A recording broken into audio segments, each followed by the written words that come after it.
In this video, I'm going to be reviewing Thor: The Dark World.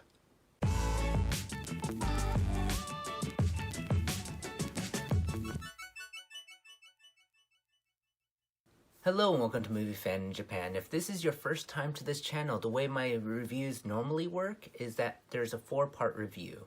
But since I'm not going out to see new movies, and I'm rewatching movies I've seen before, hence the word rewatch,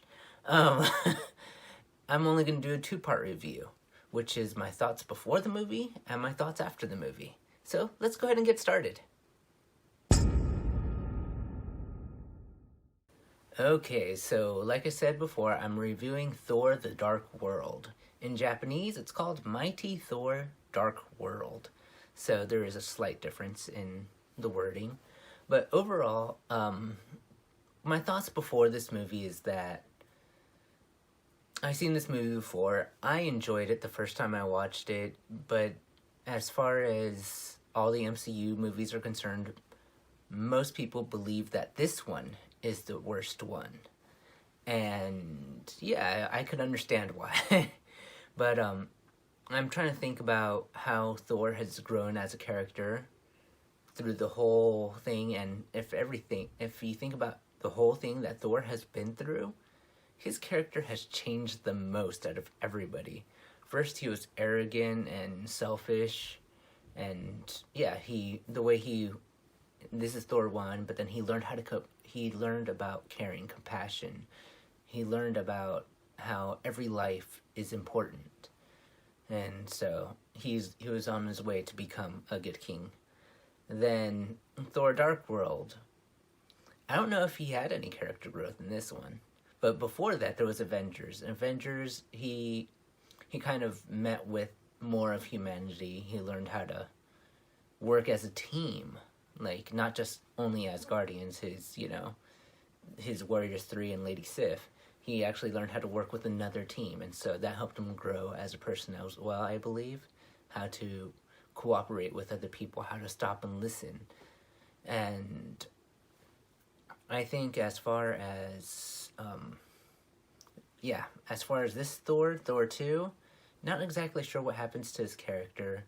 I think Avengers 2, not really that much growth. Yeah, I don't think there's that much growth. And then 3, I think because he interacted with humans for so long, especially Tony Stark and the rest of the Avengers, them being so quippy and snarky and everything, he kind of loosened up a lot. That's my theory. But we're not going that far today. We are sticking to Thor 2, which I don't know how to feel about this movie. Like, I did enjoy it, like I said. It did have its funny moments, but in the whole thing, when you think about, Thor, this actually goes back to goes to the future about Avengers Endgame, because they kind of visit this timeline right here. So it is a pivotal point in Jane Foster's and Thor's relationship, which ends up going to crap anyways. So I really don't know what to expect as far as rewatching this movie. With other movies that kind of had like, oh yeah, this was a good movie. This one is, I don't know, it'll be like, oh yeah, it was okay. So I really don't know. Pretty much I feel like this is the good dinosaur of the MCU, where it's good, but nowhere near the best. So, yeah, alright, let's go ahead and get started in watching the movie. Okay, so I finished watching Thor: The Dark World, and I did enjoy it. It was fun.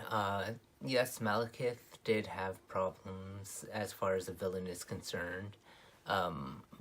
But overall, it was a good movie, I think.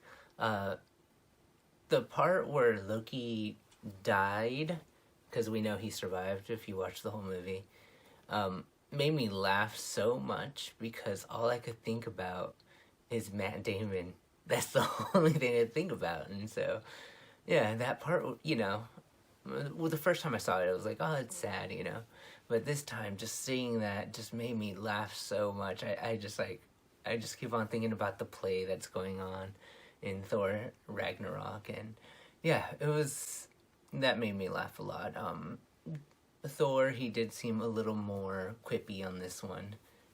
I forgot how funny he could be. Um, he was a little smarter. I don't think he really grew as a character, but he did go through things, and he did, you know, and you could tell that he kind of didn't want to fight as much.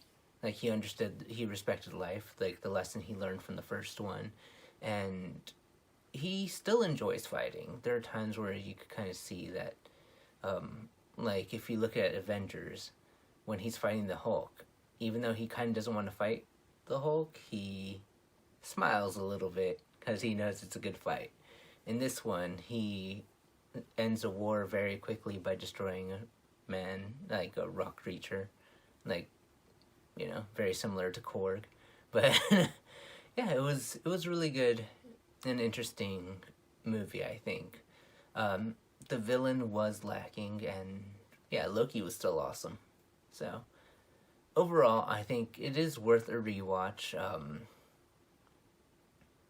Yeah, it is worth a rewatch if you watched it. If you haven't watched it, sorry for spoiling the movie, but it is in the title that it is a spoiler review. So I think it does bring out some things, because I think from the beginning you kind of hear, like, because I haven't really watched this movie too often, and when they're mentioning the stones, it's like, oh, this one looks like a liquid, but it's not like the other ones, which are stones.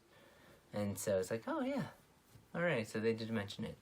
And knowing it's a reality stone, it kind of makes sense how Malekith is going to use it to bring darkness or whatever. So there are things that I never thought about then that I can think about now. Or, yeah, there are a few things that make a little more sense now that I know more details because I watched all the other movies. So, yeah, I would recommend watching this, but if you know you're not going to like it, or if you've watched it before and you know you don't like it, then yeah, you probably don't need to.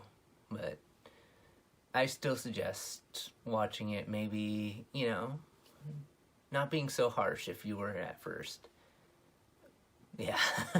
So, if you have any questions, please go ahead and ask them in the comments down below. If you like this video, please give it a like, and if you really like this video, please give it a share. So I'll see you next time. Bye.